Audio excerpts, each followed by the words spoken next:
The final word. Yes, indeed.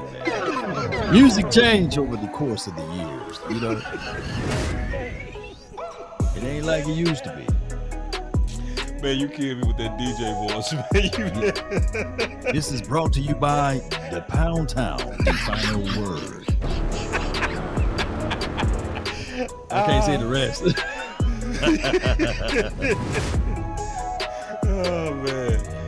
Oh man. Brought to you by Pound In Town. the beginning, you know. Yes, Oh man. So we bringing y'all another one, man. Y'all already know what it is. Mm-hmm. Oh man, hold on. Remember, the final word. Pound Town word. The final word. The final word. Oh man, that's so funny, bro. Man, come on. All right, so we got the final word, man, on the beginning of the Dallas Cowboys 2023 season. Law, it's here, bro. It's the final word. No more speculations for the nation. Still rumors out there, though. Christopher Jones to the Cowboys. You know, Christopher Osa. Osa. God. Yeah. Up until the final week, they still lying, huh, Law? Yeah, they gonna lie to kick it, man. That's exactly what they gonna do. But that's why we here. Yeah. That's why we here, bro, to separate that. Yeah. Yeah. And we gonna talk about that too, though. Yeah, we gonna do that. Got to. Somebody got to do it. Yeah, man. Cons and pros of it, you know. Yeah. Yes, it's cons and pros, you know. And people really do come to us to kind of figure out what's true. Mm-hmm. That wouldn't measure, the wee-woo measure. You know what I'm saying? Yeah, the wee-woo, man. You get, boys gotta. Oh, you see this guy? See this guy? Number one bullshit guy. He do the wee woo. Yep. That's in the air. Boys gotta be careful, man. They serving that good old wee woo. The final word. So we gonna even start talking about some of the potential stuff that could be going out even in this final week. The final word. But man, you excited for the season, bro? Man, yes indeed, man. I'm excited for it, man. Just jumping in here and just separating the BS from the real. You know what I'm saying? Yeah. So now we'll have the realness, man, of what this offense is going to look like, what this defense is going to look like, and where we will remain. You know. Yeah. Leave on top. Yeah, and I think we gotta, you know, I've been thinking too, Law, because obviously I spent a long time last year focusing on Kellen Moore. This year I feel confident about the offense, but I'm also prepared to pivot, you know, where it might be sometimes we might have to hold Mike McCarthy accountable. The you know? word. So hopefully not. Hopefully not. You know what I mean? Yeah. Hopefully this is just a, you know, where we enjoy the ride and we document the road to the Super Bowl. What's up, OC? No one escapes. Everyone is held accountable. I agree. Hey, just to lead up to the storyline, we got to ask the OC, how much do an offensive lineman use his hammies? Huh. That and more in 28 seconds. Let's go. What a tease. What a tease. Yes, indeed. I know we're going to get the real answer, especially from a guard spot, though. Guard! He playing guard. He ain't up there on the tackle. Man, I'm so excited to see my boy Tyler at guard. The final word. Last year this time, he was the emergency rookie left tackle. Wow. Man, what a year. What a year. What a year.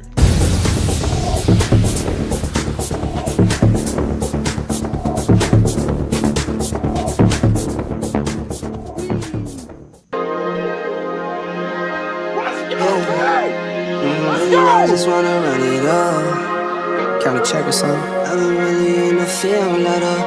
Yeah. Wanna, I've been really in the field, love the rush, I love the feel. Lately I just wanna run it up. Don't need no deals, I make the deal. Half a ticket to a meal. Lately I just wanna run it up. Kinda check a song. Lately I just wanna run it up. Yeah. Count that too, count it up, count it up. Lately I just wanna run it up. Need them ones, I need them fives, need them tens, I need that change. To the safe, got blues inside. Greens and pinks, it's all the same. I still save and roll my change. Take some losses when I play, charge it to the game. I'm with L, yeah, I'm with T Black, I'm with Reverend now. I'm with Bay, yeah, I'm with Jay, yeah, I'm with Chuck and now. Still the same, not switching sides, now it's about loyalty. You switch sides off for the bag, and that's worth more to me. I mix Nike with designer, I experiment. You just rock what's on the shelf, and I'm not feeling it. Search for the one, but baby girl, it's nothing real as this. Can't trust a soul, I keep a hammer, call it too legit. I've been really in the field, love the rush, I love the feel. Lately I just wanna run it up. Oh man, let's go.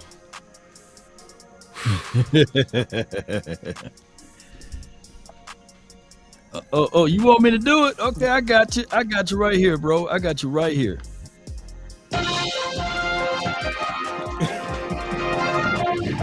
Breaking news out of star in the Frisco. The Dallas Cowboys star Tyler Smith may not be activated this weekend due to a sore hammy. What do you feel about that? More news at the top of the hour, brought to you by the OC. How much do you use those hams? Hold on real quick, Law, before we go, bro. I gotta use the button.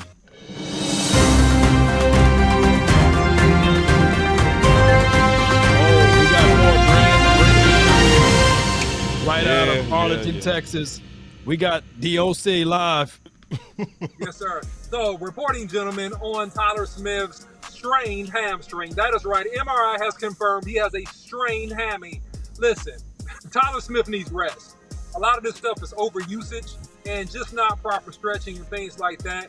And it can't happen. I remember this happened to me back in college, but it was during the off season when we were training going into the season. I needed a couple of days off of rest. That hamstring is going to take a couple of weeks to feel 100%, but he needs some strength training. He needs some ice therapy, some massage. He needs some rest. So that's overusage and just going real hard over several weeks, and you hadn't had enough rest, and the body hadn't been stretched out. I think he'll be fine. After a couple of days, he'll be fine. They may, on the precautionary level, not play him this week. That could happen, but I think that at the end of the day, he may end up playing. It just depends on his pain and discomfort tolerance. That's something you can play through. And yes, you're going to use those hammies every play. That's where you generate power. That's coming from your butt to your hips. That is the genesis and the focus of all your techniques when you play offensive line. Is your legs up. So he's going to use some hammies every single play. But he needs a little bit of time to rest, man. That's what I think. Law, did you have some questions on that? Because I know we was talking before the show. Most certainly. So with that being said, DOC, now he is playing at guard. So I pulled my hammy before, but you talking about at 190-some pound guy, right? So he's about 300. So that's different types of meat size. And I just have to let people know. That's a ham hock.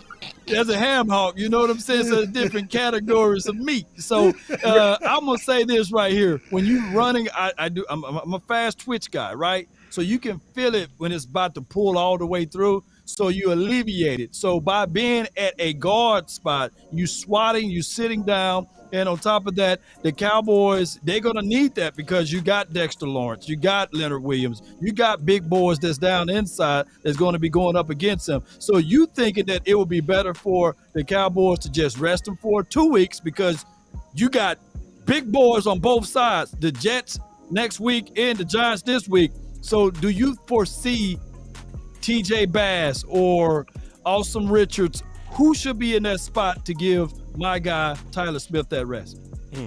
I think probably they're going to look more at TJ Bass, in my opinion. That's who would be the better guard, in my opinion, if you're picking between the two. This, injury and youth, youth is your best friend when you have an injury. What do we have? A guy that's 21 years old, maybe just turned 22, and Tyler Smith. So that recovery time is a lot faster when you're younger. It just depends on how his body reacts, man. I don't think that you necessarily sit him out automatically for 2 weeks. Maybe this week on a precautionary level, just to make sure that he's okay. But I think that with several days of rest and rehab and therapy, I think he should be ready to go at the latest week 2. But if it's badder than what they're not saying, if it's worse than what they're leading on, then it'll be 2 weeks, okay? But if it's kind of what we're hearing, I think he'll probably be out a week. And I think TJ Bass is a young, talented guy, and I think that he'll cut his teeth the first week and give you some quality depth. That's what I think. No doubt. What's your scouting report on him all the way against powerful guys like Dexter Lawrence and Williams? You mean TJ Bass? Yeah. Mm-hmm. Yeah, I think what remains to be seen because we haven't seen him play against elite players yet. But I think all in all, he's done a good job and he's shown progression. He's shown a good base. He's shown to be overall fundamentally sound. But right now, he just needs the real life game experience versus ones to really see where he is. But I think overall, thus far, he's done a good job.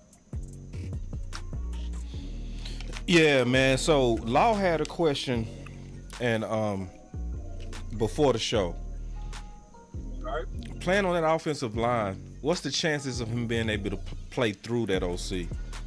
Yeah. Because I know it's different. Like with me, when I play corner, you can do nothing with no hamstring because you got to open up. And Law was saying before that you would like limit him like maybe with pull traps and stuff like that, where you got to get on the run. I want to get your thoughts on that because Law talked about that earlier. I just want to get your thoughts on that too. Yeah, and that's a really great question. And the illusion is that linemen don't play with twitch. Linemen do play with twitch. It's a short area twitch, right? It's not a sprinting past 10 yards twitch. It's a 3 to 4 yard twitch. And you're hitting very heavy and strong objects. So you're twitching 1-2 quick steps off the ball, and then you're hitting something very powerful that resists injury, which is putting more strain on your body. But to the degree that he's hurt, I would say his lateral movement may be limited. I wouldn't pull him if you're trying to play him through it. You just want to let him just 1-2 punch, come off the ball, and just do what he does and try to muscle people and hold his ground.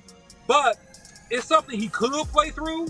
But his value and his youth, I wouldn't risk it. I would just give him a couple days off, see how he does, see how he feels. Maybe give him his first game off, see how he does, see how he feels. And then if he's about 90% ready, then he can play through it. If he's at 60% or something like that or less, let him rest. But if he gets up to 85% plus, where he's almost 100%, at that point, then you look at wrapping him up and stretching him out, rubbing him down real good, and then letting him go ahead and play through that. That's my opinion. And then this a comment. He said, Ashawn Robinson, Dexter Lawrence, and Leonard Williams. Hate to put that on the Rook week 1. Happy birthday to Jay Mitch, man. Jay Mitch just celebrated a birthday, man. Happy birthday, bro. Or anniversary. Maybe his anniversary. It was one of them, bro. Happy both of them, then. I saw it on Facebook, man. I know you was celebrating something. I commented.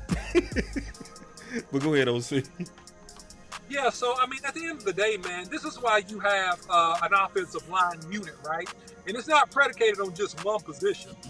You got Tyrone Smith, right? You got, a really, really good center in Tyler Biadasz. You got Zach Martin. You have also the newly signed and paid, which we'll get to in a second, Terrence Steele. So you got combination blocks. You can double team. You can trap. You can zone block. So you got different schemes that you can utilize to take care of one player or even two players. So I don't think that's going to be the end-all, be-all. I don't think Ashawn Robinson, Dexter Lawrence, or Leonard Williams just go win the game for either one of their teams. I think they can impact the game, but they're not going to, in a singular fashion, win the game. And there's a lot of things you can do to deal with people, if they give you problems in terms of blocking schemes. So that's what I'll say about that. And the Cowboys, in my opinion, are good enough offensively and schematically to deal with one troublesome potential defensive tackle in terms of double teams, traps, boots, things of that nature. All I ask is You know, we've seen these teams before. And as long as any of these guys come in, and if they are stronger than you, who remember Connor Williams, not Connor McGovern, but Connor Williams. So as long as one of these guys come in and stronger than them, then we okay. I think that Dak Prescott, he's right now 10. He won the last 10 visits versus the Giants. I know this is a different host of characters that he's going up against, but I'm quite sure Dak Prescott will be ready. Yeah, no doubt. And then my boss said, appreciate that, bro. And yes, sir, 19th anniversary. Feeling good, Lewis. Appreciate that. $10 if you can say where that came from in 5 seconds. Oh, that is from a Trading Places. 5. That was too late, bro. No, bro. I was starting to see 5, bro. I was starting to see 5. 5 seconds. I was starting to see how you tripping. Feeling good, Billy Ray. That was Trading Places. I said it too. I said you did. But I said 5 seconds though. You was slow, bro.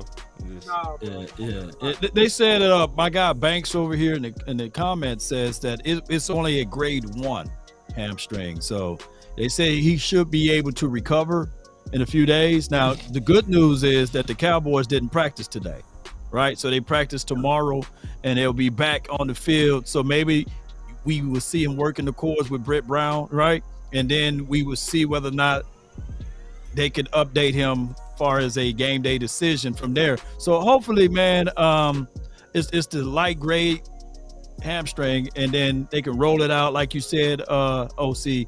Put him in the cold tub therapy, get the roller brush out there, maybe even give him some pickle juice. I don't know what else he would need, but hopefully he'll be back and ready out here for Sunday night, because it is a late game, not an early game for us. Yeah, the over-under is that he plays for me, right? Because we're Tuesday, right? They on the field tomorrow. He's not going to practice tomorrow. They go kind of see where he is, maybe hold him out a little bit on Thursday. Friday is going to be a lighter day because Thursday is the heaviest day. Friday is going to be, a day where they do some work. They'll see where he is. If he's a grade 1, man, I think he'll be ready to go. In a couple of days, he's young, man. He'll recover fast to me. Worst case, he misses a game. But the likelihood to me, I think he'll probably end up playing. The thing I hate about hamstrings is every time I hear hamstrings, I think about 2 weeks. Because usually take about 2 weeks from almost any hamstring. Right. But with modern medicine, bro, like I'm not betting against medicine no more, bro. Medicine done had us so wrong this year, bro. Like for real, OC, me and you did not expect Terrence Steele to even be here now, bro. Right. True. And we said that openly, like, no, bro. Like, he got injured in December and he went through training camp. Like, I was expecting him to be on both pups. For real. Like, for real. So I'm not betting against medicine no more. I'm done with that. Especially the Dallas Cowboys medicine. Our man's motivation, that's about $87 million of motivation. You understand? That's I don't know, man. Man's motivation, OC. I'm saying a man's determination and his motivation. I'm saying that all plays a part in the healing process. Your mind state, mind-body connection is what I'm saying. And Terrence Steele has already proven to be a different breed in terms of his work ethic and ability to improve. Day 1, going from year 1 to year 2, coming into the Cowboys organization. So I'm saying he's already shown to be on another level in terms of his commitment level and his commitment to improve and do what he needs to do. And that's what I'm saying. That also plays a part, and how fast you recover from these things. It's a mind thing too. But the medicine, the training staff of the Dallas Cowboys is completely world class on how they get these boys ready to play. So you're absolutely right on that as well. Yeah, man. No doubt. So now, real good that we got Steele back. No doubt. I want to talk. Did you have something else on this though? Did y'all have anything else on Tyler Smith? Well, Duke Manyweather. Oh no. I thought we was transitioning over to Steele. Go. Oh, I was gonna say that Duke Manyweather, he posted today, still hitting the sledge without the knee brace. So that's confidence, right? Yeah. They're letting us know that, hey, he's 100% ready. Yes, he's not just a $50 million guaranteed guy and 91 over the total complete salary of his contract, $1 million. So that means that, hey, they trust him. He'll be ready. He'll be out there week 1. And one of the things that I heard from Zach Martin in a press conference when Terrence Steele went down. He said that Terrence Steele is the ultimate best lineman on the team. Ooh. So I can't wait to see him out there. And see, I've been saying that for 2 years, bro. Yep. Yeah. I've been saying that for 2 years, bro. Can we talk about some stuff with Terrence Steele? Oh, yeah. Just a little bit. Let's go. Mm-hmm. All right, so I got 2 tweets, man. Jay Tuck said, after Steele got paid, he said, Boss deserves champagne. Celebration for all the bullets he took defending Terrence Steele before it was popular and trendy. He stood firm and trusted his eyes. And then Frankly Football, another content creator, said, give my bro Boss Cowboy Sports his flowers because I hold grudges. I did entire videos hating on Terrence before last season. And Boss was there with the Bruce Leroy glow defending his honor at every turn. And I'm going to be honest, I was not defending his honor. I was not. It had nothing to do with his honor. It had to do with his film. I promise you, you know? He said, I eventually apologized to Terrence Steele, by the way. I'm a believer now. First of all, I want to say this. You very rarely hear people do that, first of all, with Jay Tuck and Frank, where they openly say, hey, man, I was wrong. Let me be the first to say I was too. People forget. Like, because they giving us credit now. They giving the OC credit. They giving Boss credit. They giving Law credit. But people forgot. Yeah. We was not for Terrence Steele at first. Yeah. I didn't want him to start against the Chargers. I didn't. I wanted Zach Martin to start. But then when he went out there, he did his thing against Bosa. The OC didn't even jump on it like immediately. It took the OC 5 games. Patience. So I want to really tell the truth on what happened, bro. You know what I mean? That, as a matter of fact, me and the OC both was saying that Lyle was better. But then we went, because we was having a show called Competition Tuesday. He did his film breakdown. I did mine. And I was like, Terrence looking better. You know what I mean? But I ain't want to say it. I ain't want to say it. That's what I want to talk about. Like the times that we fear going with our eyes, Law.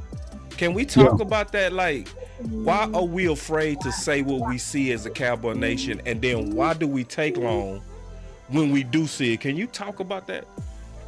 We will go around and talk about that.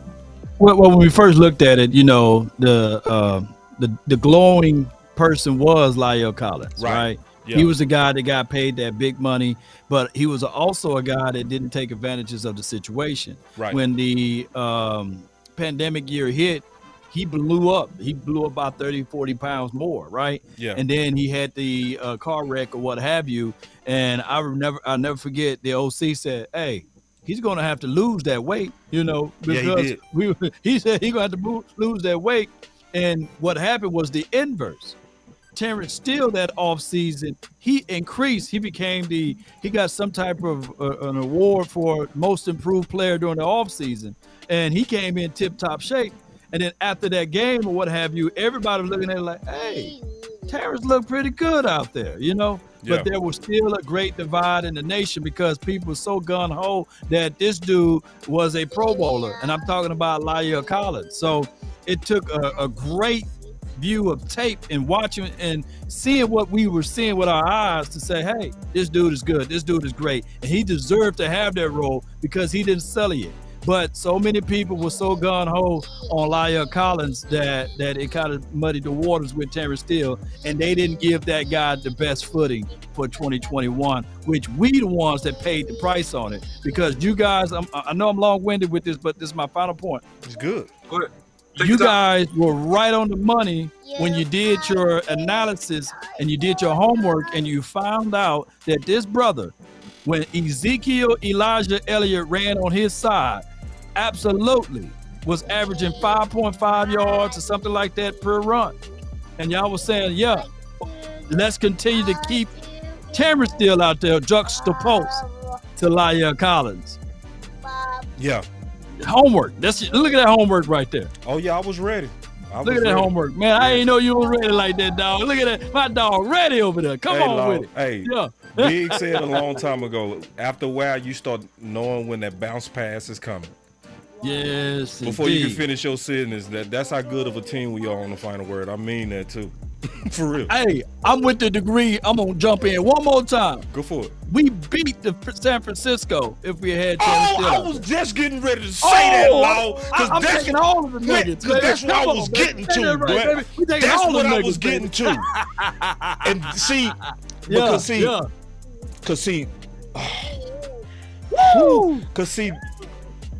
there you go. Woo! Come on, baby. Yeah. Because see, I think as a nation, we got to learn a lesson fast, bro. Like, yeah. When we see it on the film, we need to ignore names. Yeah. Cause I'm saying again, all of us fell for. I fell for. I was saying La'el Collins, but the only thing that changed me is I was double checking the tape, and I was like, I don't think La'el getting pushed like this. I just thought, but if we would have all been on the same page on that, bro, we beat San Fran. Woo. We beat them. Beat San Fran. Oh, so you got something on that, bro? Yeah, man, I don't want to be long-winded. I mean, I got into my first real Twitter beefs over this subject. I had people calling me an idiot, cussing me out, saying I didn't know football, all these type of things, and it's all good, right? Because at the end of the day, man, we all people can fall into the trap of just going with what's popular. And that's the thing I really love about us and Boss Cowboy Sports and even Law Nation is, hey, man, we're willing to go against the grain and just say, look, man, this is what my eyeballs see. And you know what the old adage is? The eye in the sky does not lie. Right. So initially, when Terrence Steele came into the league, man, I said, man, he's a rookie, man. And, it was COVID season, and he struggled. I said, man, he struggled. I say, and I've always said this, if you pay attention to me, I said the biggest jump for most players is from year 1 to year 2. And so that's what Terrence Steele did. He has what I call WWE, right? He has want to and work ethic. Want to and work ethic. And if you got that, and you got a body type and some long limbs like him and some explosive nature, then you can come back and do a lot of things. So he made a huge jump. And the whole issue was that, La'el was the man because we fell in love with how good he had played a couple years ago before he got that money. But the issue with La'el, and I'm not hating on him, I don't think he's even, or I don't know if he's playing for anybody now or not, but he got the money, he gained weight, and it wasn't just that he gained weight. And I said this on record before, it was the fact that he had that hip injury. And when you have that hip injury and you can't bend and you start losing explosiveness on top of the weight, you start to see La'el Collins lunge a lot. And you start to see him go flat and get beat around corners and not get pushed and people disengage. And you saw Terrence Steele getting stronger, more explosive. And Terrence Steele was just obliterating people off the football. I mean, he's blowing grown men 7, 8, 9 yards off the ball. Yeah. That's why the rush average was so great with Ezekiel Elijah Elliott. You see what I'm saying? So at the end of the day, man, I didn't go in on it the first couple of days. First couple of games, I said he looks great, right? In my opinion, I said, but I'm gonna wait. And I waited. And when I saw 5 films of him doing the same thing, I said, okay, this dude's the man. He's legit. And so that's where we are now. And he got us money, and I'm happy for him, man. He deserves it. God bless him, and good for him. Good for him, really. I ain't gonna lie. Can I brag on me? Go ahead. Cause I hear some people say y'all be hyping up people. I had Terrence Steele as my number 9 sleeper coming out of Texas Tech. And I did receipts. With receipts. There you go. And I got the timestamp. Oh yeah. But this says a lot about him, Terrence Steele, not just about me. It says a lot about him. Cause I said coming out, I misspelled his name. I called him a sleeper tackle. He has extremely long arms and he's a very good finisher. What is he doing now? What is he known for now? Being a finisher. Yeah. So it says what I was seeing even at Tech was what he was when he got to the league. He said he looks to punish and not just block. Was I lying? He ain't lying. He's right on. He ain't Right lying. on. And this is from 2020. And I said in the first 30 seconds of the video, he is throwing guys around and finishing blocks. He's still doing that to this day. I said by 2023, what year is it? 2023. He ain't lying. I said by 2023, a lot of the Dallas offensive contracts will be expiring. To have players reaching their veteran legs by the time some of the vets are old would be wise. And this is where we are right now. You know? So, you know, like, so a lot of people like to say, Law makes stuff up. Law go with the crowd. The OC, he capping. He just making stuff. This is all I want to say, especially when you're hearing it from new media people. Give us a chance. That's all I'm gonna ask. Just give us a chance. If it sound different, if it sound crazy, just give us a chance. That's all I ask. Just watch the video. Hear Law out. Hear me out. Hear the OC out. Hear Big out. If we ever going against the crowd, bro, trust me, we've done our homework. Like, what's y'all thoughts on that? Go with you, Law. Yeah, man.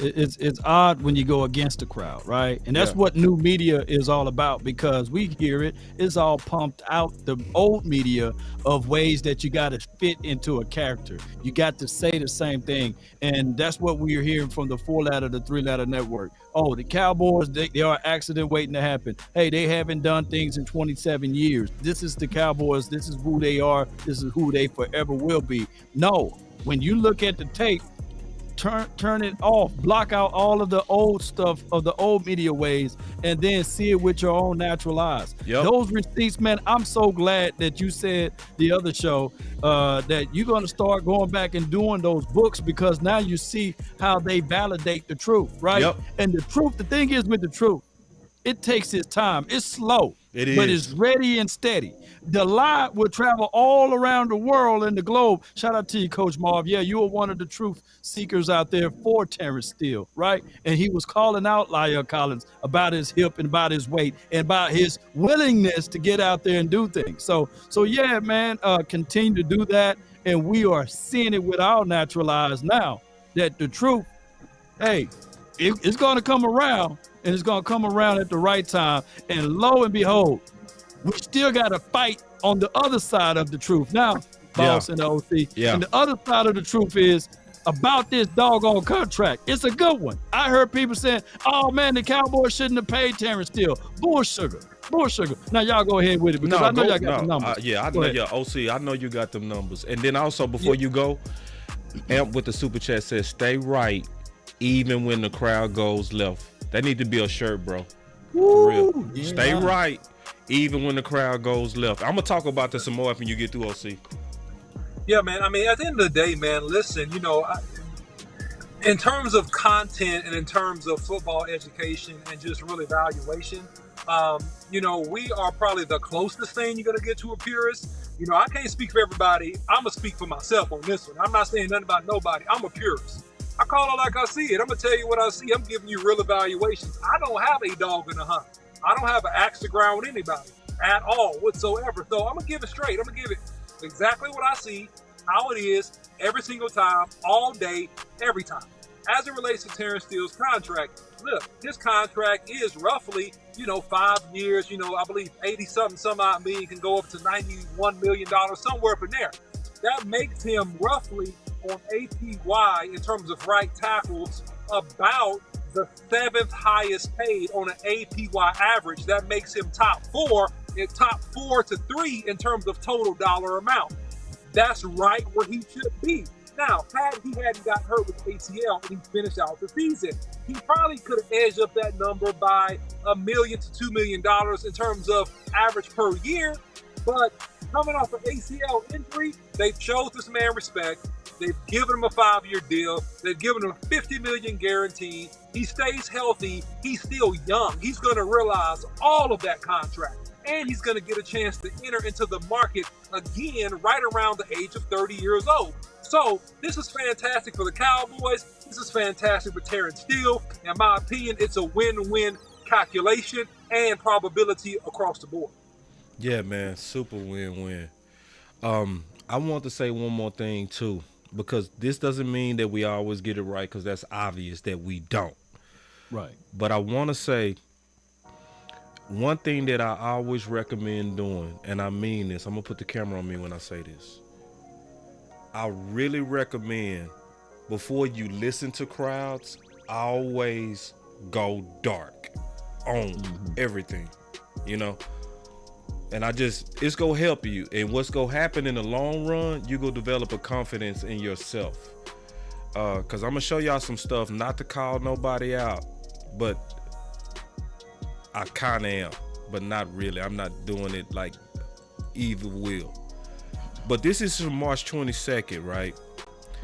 And Fish said, Cowboys trade story, teams calling on Terrence Steele, Texas native, Pro says his coaches, starting right tackle, making $700K APY.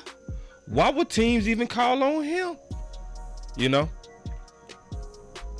And see, this was after I saw him as a dog in 2021. And I just put it out there. I said, man, according to many, Steele was on this swing. Because remember, this is when they was, let me see. You know, I'm sorry. They was boo-booing on Steele bad. And it never made sense, bro. It never matched the film. Hey, bro, come on now, dog. It never matched the film, dog. I'm just keeping it real. It's like people talking about 2022. His 2021 was just as good. Yeah. And then he said, and I meant this. I said, I've learned in 2021 to not trust other sports takes even more. Ooh-wee. And I was saying that from Steele, like, bro. He probably got pissed off at you on that one, though. And I wasn't really talking about him. I was more so talking about when people be saying stuff that sound good. I'd be like, bro, nah, I did my homework on Steele, bro. No, I was hearing stuff like Zach Martin helped him. That's the only reason he was good. Yeah, we was hearing weird stuff on the radio. I was like, what? It was people on the radio saying that. Yeah. Like, no, Zach Martin is the reason why. And I was like, bro, we literally looked at each one. Zach didn't help him. He was one-on-one on Bosa. You know, the old help theory, if that was a real tangible argument, then Connor Williams would have made multiple Pro Bowls when he had Travis Frederick to the right of him and Tyrone Smith to the left of him. So, no, man, every tub must sit on his own bottom. And especially, of course, as it relates, I use this all the time as it relates. Somebody say, Law, you say as it relates a lot, but as it relates to this, you know, they help a brother out from Mississippi, dog. Hey, as it relates to this dude, Terrence Steele held his own, you know, and when he was pulling, look, we saw out there at Oxnard, shoot, when he was pulling and Lil Deuce was right behind him, I said, God, dog, he looked like a tight end. You know what I'm saying? Pulling, he's moving that fast off of that supposedly hurting leg or what have you, or recovering leg. So he's him by himself on that front five. And I love the acknowledgement by Zach Martin when he went down. He literally said, that's the best offensive lineman on this team without stuttering. Right. And it's amazing that even when Zach Martin said, you still have fans that say, no, he's not. Zach Martin is. It's like, bro, Zach Martin said he the best. And see, that's why I want to go back to what Frankly Football say. How many of us just go with what we hear versus what's in our face? Coach Marv said, boss, was I not the first to see Collins' hip on film? No, it was actually the OC, bro. I ain't gonna even lie to you, coach. Yeah, the OC was the first. That was me, bro. Yeah, now I'm not saying you didn't, but the first person that I heard talking about that hip was the OC. And then the reason why I know it was the OC, because I ain't see it. And then I was like, show me, bro. I'm not seeing what you saying. And he said, okay. And he showed me some plays, and I was like, oh, and I saw it. So now, but I'm not saying you didn't, coach. You know what? I just know OC was the first. You know what happened? Coach Marv called into my show about it, Okay. And he was like, hey, Law, you gotta look at his hips. You know, he ain't gonna be the same. Law, watch. And then you know how Coach Marv getting that deep voice, man. Yeah. You know, so he did point out that hips. because I was with the belief you just slide them down inside. That's what I was thinking. But he said that wouldn't even work with Lyle Collins. Yeah. And I'm like, why? And then he went into more and more details about, you know, the hip and the disbursement of weight to transition to power, and you're gonna need to use that as a guard. You know what I'm saying? So basically, he was basically saying it's time to move on from Lyle Collins in so many words. Now, I will say Coach Marv was the first to talk him off of left guard. Now, I will say that. Because he was the first one that was like, boss, he might not be good either way. Because I wanted him inside. I was convinced that still on the right. I wanted to try him on the left guard. But Coach Marv was like, man, he probably done. Yeah. What episode it was? What episode it was, the OC, when they was having a discussion about kicking Terrence Steele to the left tackle? Was that before the Denver's game? Yeah, because he played left tackle. He played left tackle versus Denver. So yeah, it was before that. And then he ended up playing left tackle that one game. And it wasn't a good game for him. He ended up playing left tackle like 2 or 3 games. After that, he was good. But that first game versus Denver, he had never played it. And I talked about a lot that, man, it's different angles. It's wider angles. It's more difficult. And it's different set points playing on the left versus playing right. And I gave the analogy of it's the difference between playing like almost a little bit bigger than the phone booth versus playing on a street corner, right? It's more ground to cover, and you got to be able to work better in more space if you're playing left tackle. So the set points are different. The angles are wider, and so you can't set shallow. And when I say set shallow, I mean not kick all the way back and set deep.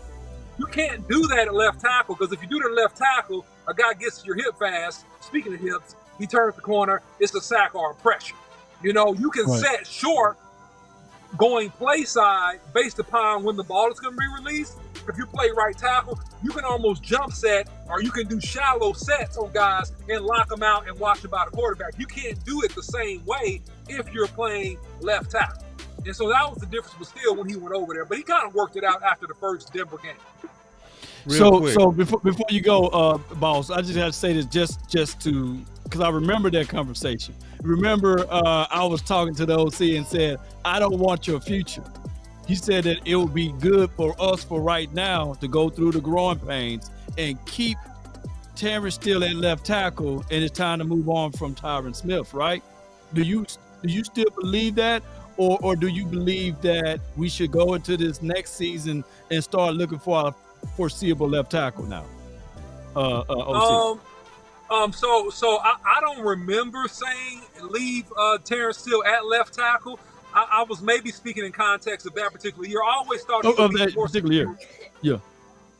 No, I always thought I believe in that particular year. Yeah, go ahead, my bad. Yeah, we're talking about that particular year. I always thought, and I'm still on this, that Terrence Steele would be a superior right tackle. I think that you should have drafted for a left tackle probably a year before you drafted Tyler Smith. And you would have probably been in a better position in terms of injuries and also in depth, because you still wouldn't be at the end of that rookie contract with that guy if you would have drafted a year, which is 2 years ago, you know, with the Tyrone Smith injuries. That was my thought about him, and I hold fast to that. I think that Tyrone Smith is a great, he's an all-time great. I think that just, you know, Father Time is undefeated, and I think that as you get into these games, you hope he holds up, and you hope he plays as many games for you as humanly possible before you got to make adjustments. That's what I think. Okay. I want to share some of these super chats because, first of all, they're fire as hell. The first one came from Sadiqa, and she said, boss, these folks be knowing that you all be bringing facts and not just be talking out of the side of your necks. It's called many are just hating. Ooh.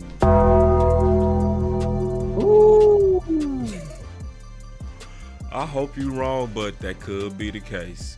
You know what I mean? When it comes down to new media and the work that we doing, like people, I guess, trying to act like we don't. She got a point. I think some of it is, hey, like to where it's obvious that the work that all of us, this is not just Law, the OC, and myself, this is the community. It's a lot of hating that go on from a lot of people, man. It's sad, but that's the case. And then Chris, I want to also echo that and then go around, talk about this just a little bit.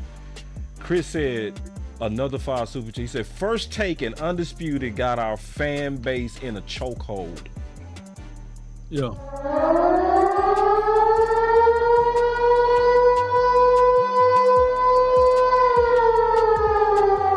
He said, go do your own research, think for yourself. And I think that's what gives us the edge right there. It's good and bad. It's good and bad because it gives us content to talk about. True. But the bad part about it is that some people will believe and take what they say at face value. Right.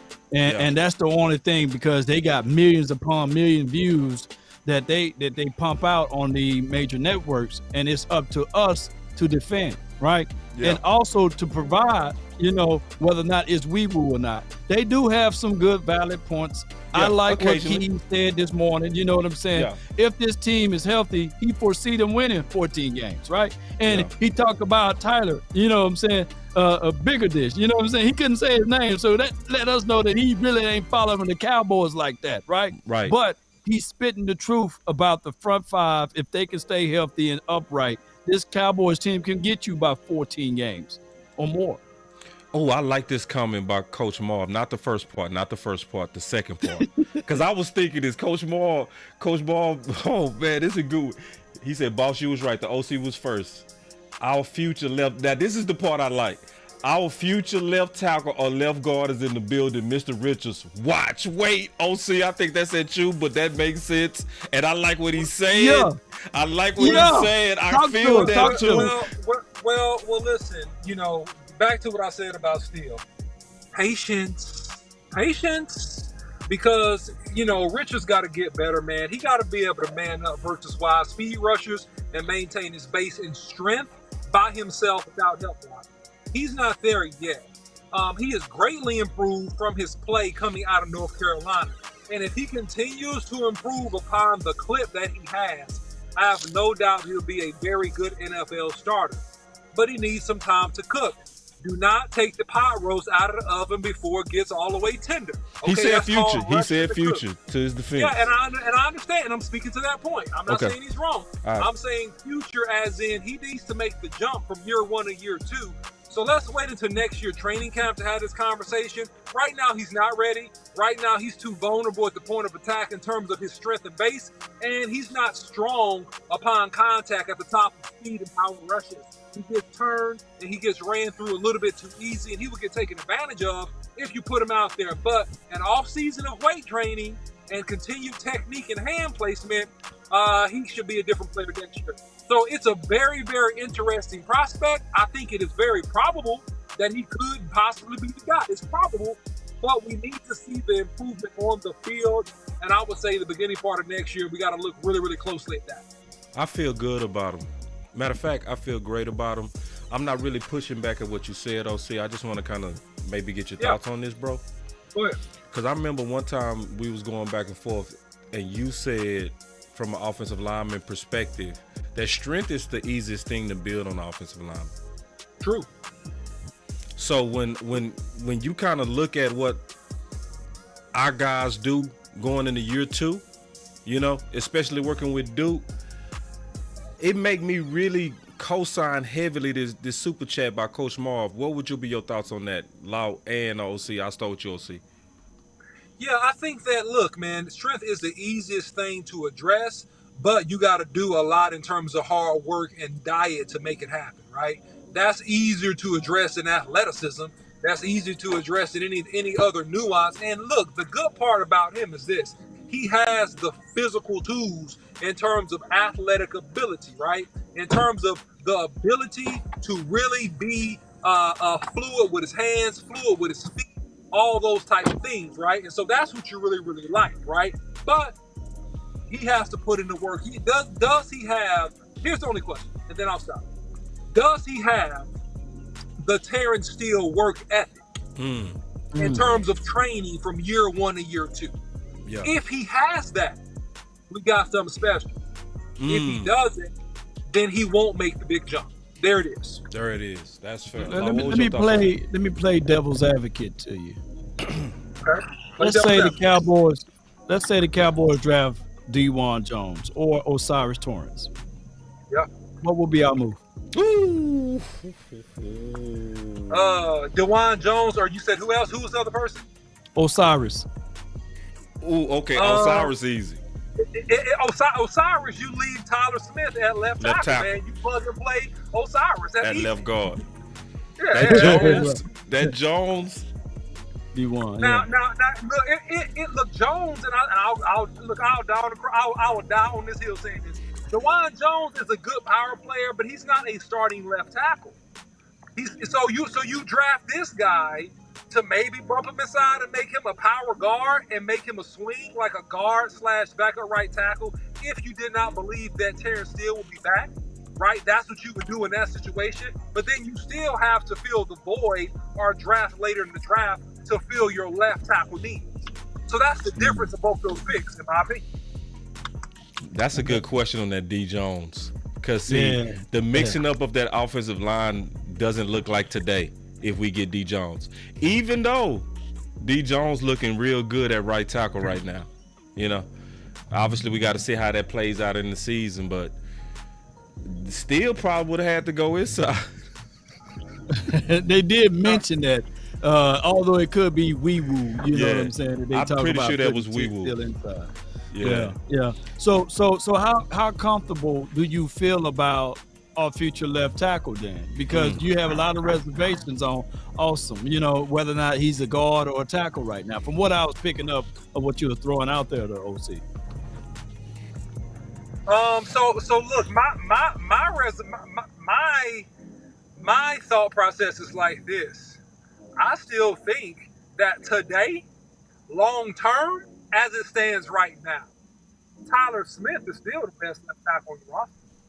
You got him playing guard. He's great enough to play both. But he's still a very, very good and could be a Pro Bowl left tackle. That's my opinion. And then you have a backup. You got a true swing in Richards that could play either side, or maybe a guy with his athleticism, if he added enough power, maybe he could bump inside. So to me, I'm not really worried about left tackle, because if you want to leave Tyler Smith inside, fine, you can do it as long as Richard develops. If Richard doesn't develop, or let's say that Tyrone Smith gets hurt, it's very, very simple. You got to go to another left guard and you put Tyler Smith right back where he played last year at left tackle. That's simple. Good facts, man. I want to brag on front office real quick. Okay. I bragged on me. I want to brag on them because I was right on one thing. I was wrong on something else. And I put this in my book because I was doubting front office. And this is also credit to them. I said the $1 million question is, when was Steele expected to return? And what is Steele's new expected return date based on being ahead of schedule? Do y'all remember they kept saying Steele is ahead of schedule? Bro, every time they was saying it, I was... Oh, you see this guy?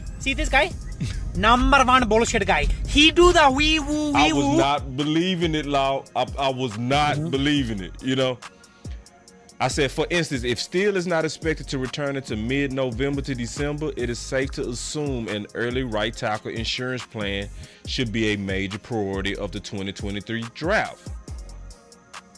The Boss Cowboy guy quoted above about linebackers for years. If your insurance plan is injury prone, you need more insurance. Tyrone Smith is the current insurance plan for Steele. Because remember, that was when Tyrone Smith was playing right tackle. So he was the insurance to Steele. And then he said the backup plan is Tyrone Smith. So if he goes down, who is the insurance for Dak Prescott and the future of the committee of running backs? So I start talking about Matt Walesko and all the problems. Some things ended up happening. I said, furthermore, the hybrid guard Takachuma has been dealing with injuries for the past 2 years. So I was showing how he injury prone, and look what happened to him in training camp, you know? Yep. But this is where I want to give a special credit to front office and clap it up for them. They bet on medical and was right. They bet on metal and was right.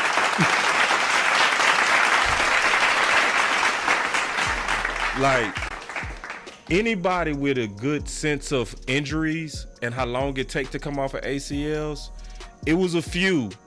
It was a few that beat time. But for them to have Gallup come back early, to have Pollard come back early, and still, man, they medical team, bro, you gotta really clap it up for their medical team. They medical team, like, you know, because it's not just steel. It's not just steel. You gotta add up all these dudes that's coming back early, you know, and that's a shout out to the Dallas Cowboys. I don't think a lot of people talk about that enough. Let me say this though, it's a different type of vibe of those boys coming back early, opposed to Michael Gallup coming back early. Yeah. The reason why I say that is when we was out there in Oxnard last season, we were like, hey, he looked very not explosive, Gallup, right? Mm-hmm. He's still working the chords. And we were like, hey, this not going to be the same guy. Right. But we were still kind of hopeful, but he wasn't the same guy. Right. But what we are seeing now from Tony Pollard as well as Terrence Steele is a whole different situation and scenario. Yeah, man. Yeah. We are seeing it in practice, in camp, them taking the knee brace off just today from what Duke Manyweather is showcasing. And on top of that, we are seeing with our natural eyes of what Tony Pollard is able to do as well in practice. So this is a different type of vibe and a different type of hopeism. You know what I'm saying? Yeah. So let's go to the medical staff and shout out to them and all what they do. OC, I want to bring up one more thing and kind of see if you still thinking this though. From your training camp, you was telling us as a fair warning, you was saying be patient, because you were saying that you don't, from you looking at still at training camp, he doesn't seem the same. Are you still co-signing that thought? Yeah, I am. I think that Terrence is back functionally, but I don't expect him to play with the same explosive twitch and annihilating boys off the ball. Not initially. I think he's going to need several games to get his feet wet, to get comfortable. And I still think that he's going to need a little bit of time to build full strength back in that leg. And I think that the confidence in that is going to come through him playing some games. I think he's good. I think he's good, plenty good enough to play. But in terms of expecting him to completely obliterate guys initially, I think he'll need three to four games, man, to get his confidence and still build his strength all the way back up. That's just my opinion from what I saw in training camp. Real quick. OC, real quick. Oh, my bad. Go ahead, Bo. I'm going to ask you, though. Play number 2 or number 3? Thibodeau dive at the knees of Terrence Steele. What should happen? Law, I cut out a little bit, so can you repeat that, please, one more time? Play number 2 or 3. Kayvon Thibodeau dive at the knees of Terrence Steele. Do he lose his cool? What do he do? You know, somebody try to do a low blow on him to test that knee out. I know it's an unspoken rule, but we all played the sport and we seen people that say, hey, I'm gonna test it to see whether or not it won Hondo. Even if it's from a mental mindset. Because you know, in practice, they would never do that in practice. Yeah, I think if that happened in the game, man, you know, I think that it is an unspoken rule. And an unspoken rule is that you go berserk on that dude for the rest of the game. And I think you go chug him, hit him, elbow him, knee him, and I think you go get real dirty and nasty and try to rough him up if anybody do something like that. That's what I think will happen. Yeah. I love football. Oh, yeah, is I the love best, it, man. Bro. I love Oh, yeah. football, bro. Hey, we got some super chats. You got some super chats over there, Law? I got a bunch of them. Okay. Let's roll with them. I Okay. got one from Coach Marv. He say film preseason says he's further along than that OC because if Smith is out Sunday, we will see guard Richards at guard. And I really think we would like what we see. I agree with that. Yeah. Yeah. Go ahead, Law. I know you had a super chat. Let me see if I can get it right here. Okay, here we go. I got from Coach Marv. It says, fellas, the art of coaching is dealing with injuries and putting plans in place to make things work. This is football life and how championship teams learn how to win in any type of way. So shout out to you, Coach Marv, for that. I know that was a long time ago. And then we got Amp. He says, for Baby Law, shout out to you. Thank you so much, bro, for that. You know, that's a little London right here. Got London on the trap, right? We got Hi, Little Diva. London, get some ice cream. Yeah, she loves some ice cream. Coach Marv said, film showed me Collins' hip was not in the right place, boss, basically. And then we got Chris Brovance. He says, the Jones used some draft picks as reverse affirmative action to reserve sports a spot for your schoolmaker of the world over underdrafted player like an Isaiah Land, who should still be on this team. What do you think, man? Shout out to him, man. That's reverse affirmative action, man. What y'all thoughts on that, man? Reverse affirmative action to keep Luke Schoonmaker on the team, you know. I just say it's a spell on the whole league when it comes down to tight end. I think everybody under the spell of tight end. I think it's an illogical spell. It makes no sense to me. And then also, man, that was dope, man. Y'all see how the Law Man showed them super chats, man. The final word coming up, boy. We coming up, boy. We got more than one way, huh, Law?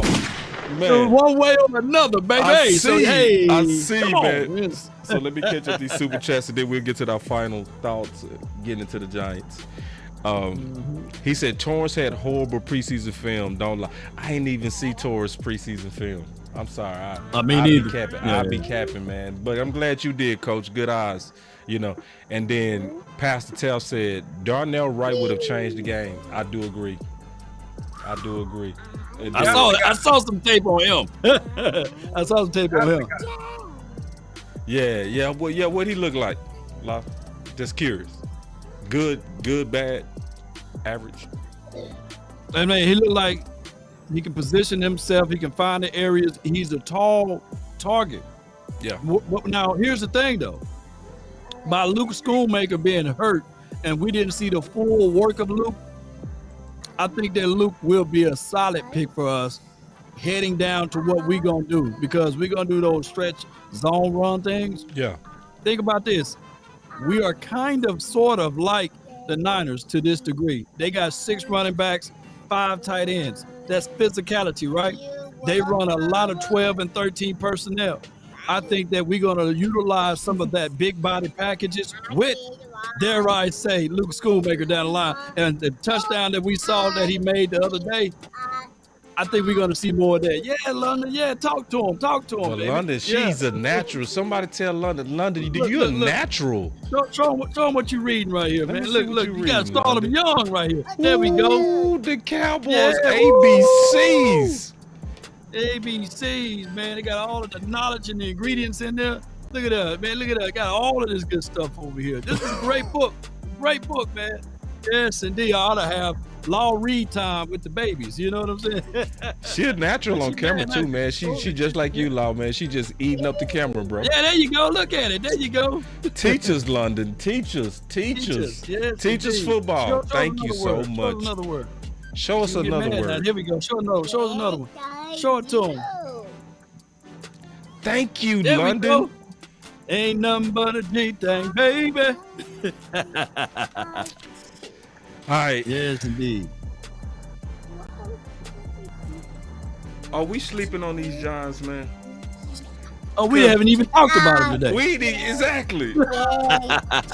Cowboy Nation, are we sleeping? Because what's the record? Because I know you know off the top of your, what's our record versus the Giants with Dak? Dak is literally 10-2. He lost his first 2 games, I believe, in 2016. He's on a 10-game winning spree versus the Giants, and he's been killing the Giants. He is a Giant slayer. So let me see if I can pull it up because I got it somewhere. I think I still got it up over here. Hold on, y'all bear with me. Yeah, I want to see. Here we go, right here. I got it right here. Oh, I can do the whole thing. Hold on, give me 1 second then. And then Coach Moss said, somebody tell me why D. David made this team. Oh, man.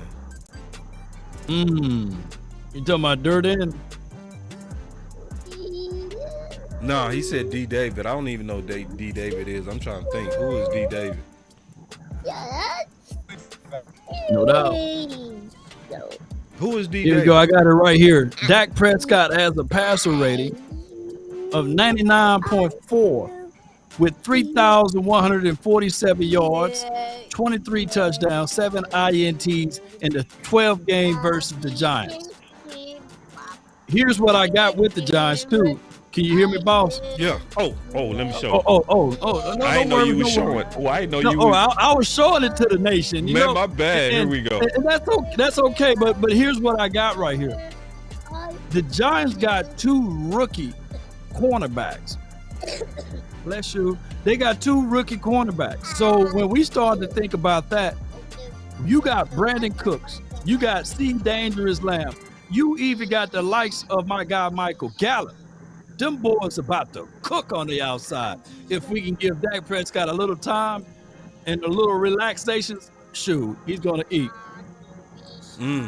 Are we sleeping on them, OC? Yeah, I don't think that we are sleeping on them. I think that, man, the Dallas Cowboys are just a better team from top to bottom. Yeah. But their coach, the New York Giants coach, man, he got those boys playing hard. He's a fiery coach. He got those boys believing. He got those boys playing hard, especially at the end of last year.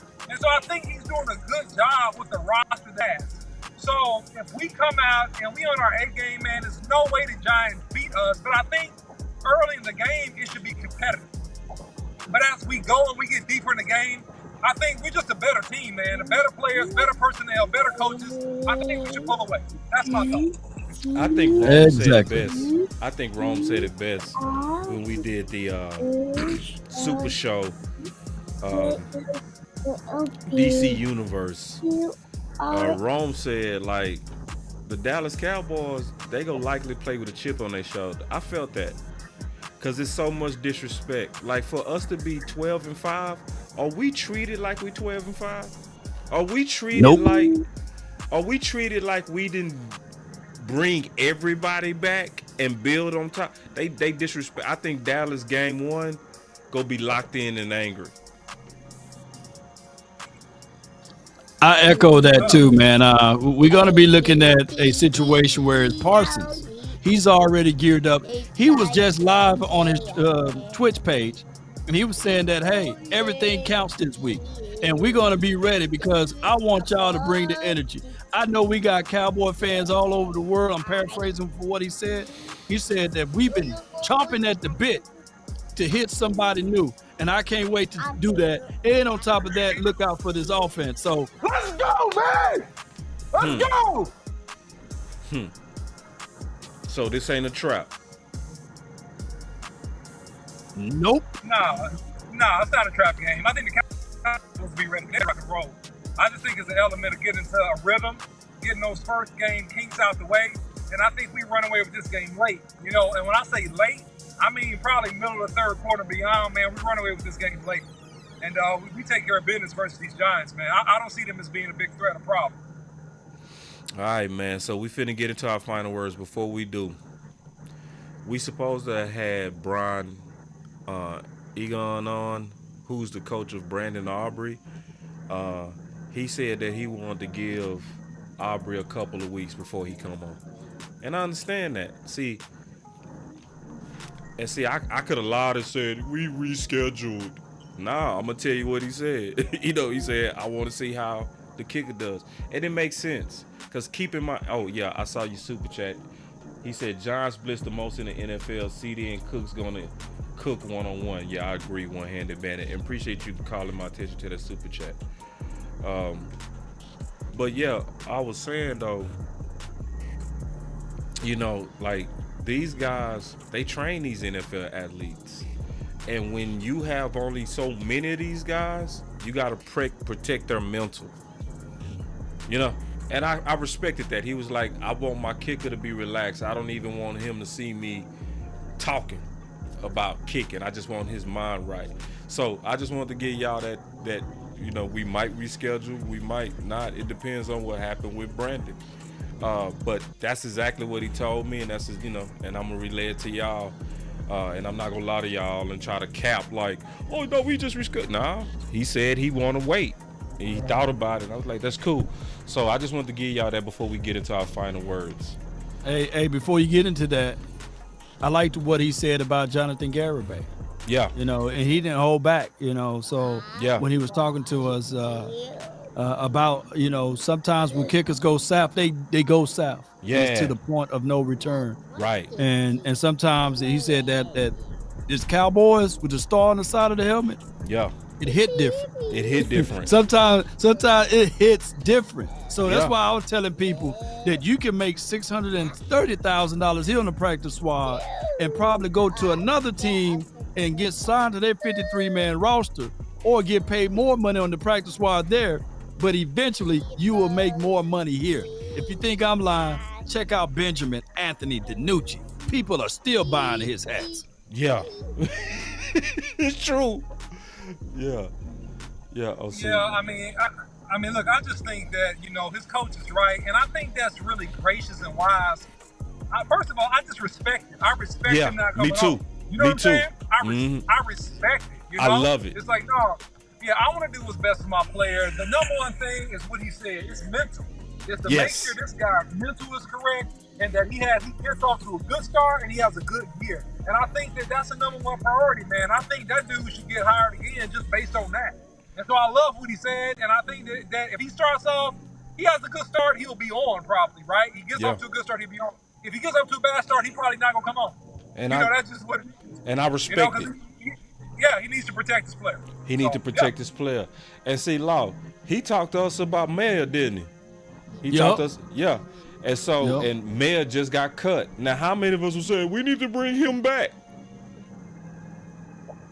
And he told us, he said, because me and Law, we was, kicker was an issue, so we was just, grilling him. And I was like, man, how much is mental? Like, how much of kicker is mental? Now, keep in mind, he trained the coaches. I mean, he trained them. He was like, boss, literally 99.9%. I was like, God, no. So anyway, if we get him on, we get him on. We don't. But getting into the final word. The season is here.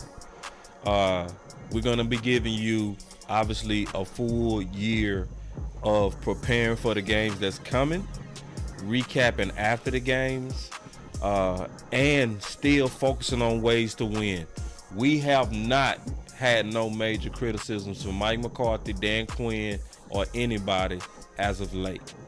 But I'm going to just tell y'all right now, I still got to be loyal. If I see anything out of any one of these coaches or any one of these players, I'm still going to say it. As much as I lobbied for Mike McCarthy, he now got to get it done. I think he got a tremendous advantage. I think it's a good thing that he was able to sit under Kellen Moore and kind of get warmed up. He wasn't thrown into play calling. He was able to kind of watch somebody else's errors to get the mental reps for himself. But now it's on you. And so if I see stuff, I'm just going to tell y'all right now, I'm only loyal to the Cowboys. I'm not loyal to anybody but the Cowboys. So I'm going to speak my mind. I'm just letting y'all know. Everybody get ready for that.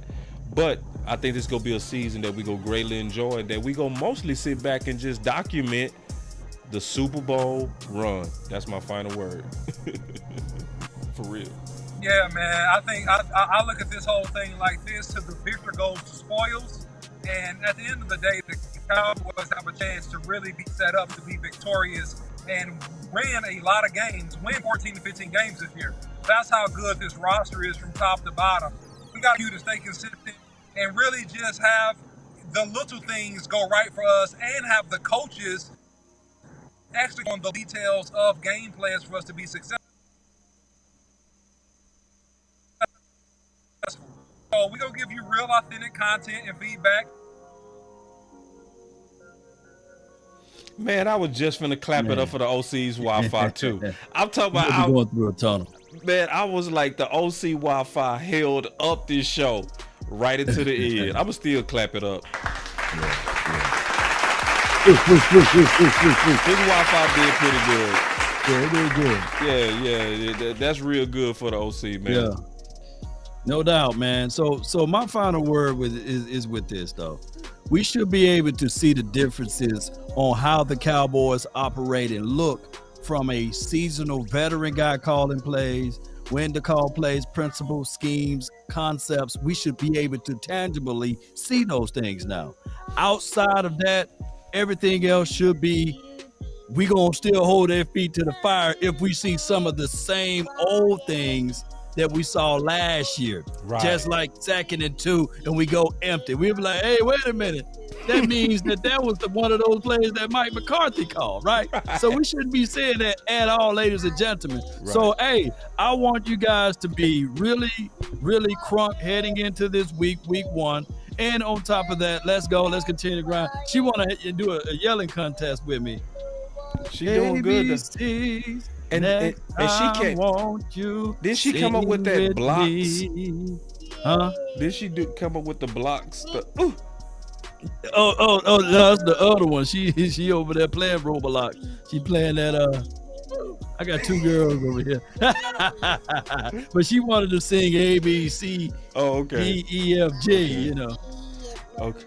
Yes, indeed. So she learning. She learning them. She'll be on a good path soon. Nah, she doing good, man. You training her right, yes, man. Indeed. But as usual, man, that was the final word. Man, y'all stay up. We are here.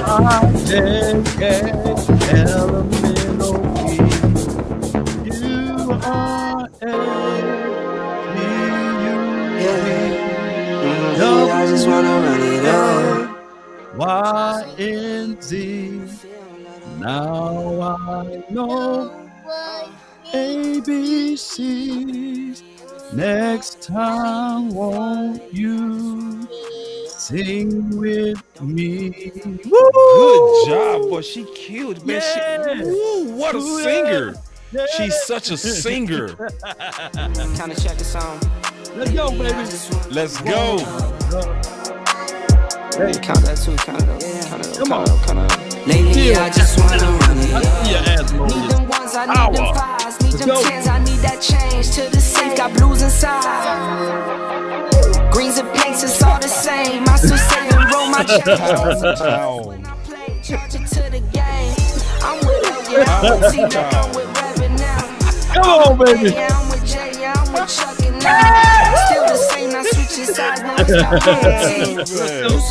That's the funniest one of all, baby. Yeah, man. I mix Nike with designer, I experiment. You just rock what's on the shelf and I'm not feeling it. Search for the one, but baby girl, it's not as real as this. Can't trust I love it, that, so I keep a hair. I didn't get that one back. Yeah. I've been really in the field. Another one. Rush, I love the feeling. Final I word, just let's wanna go. run it up.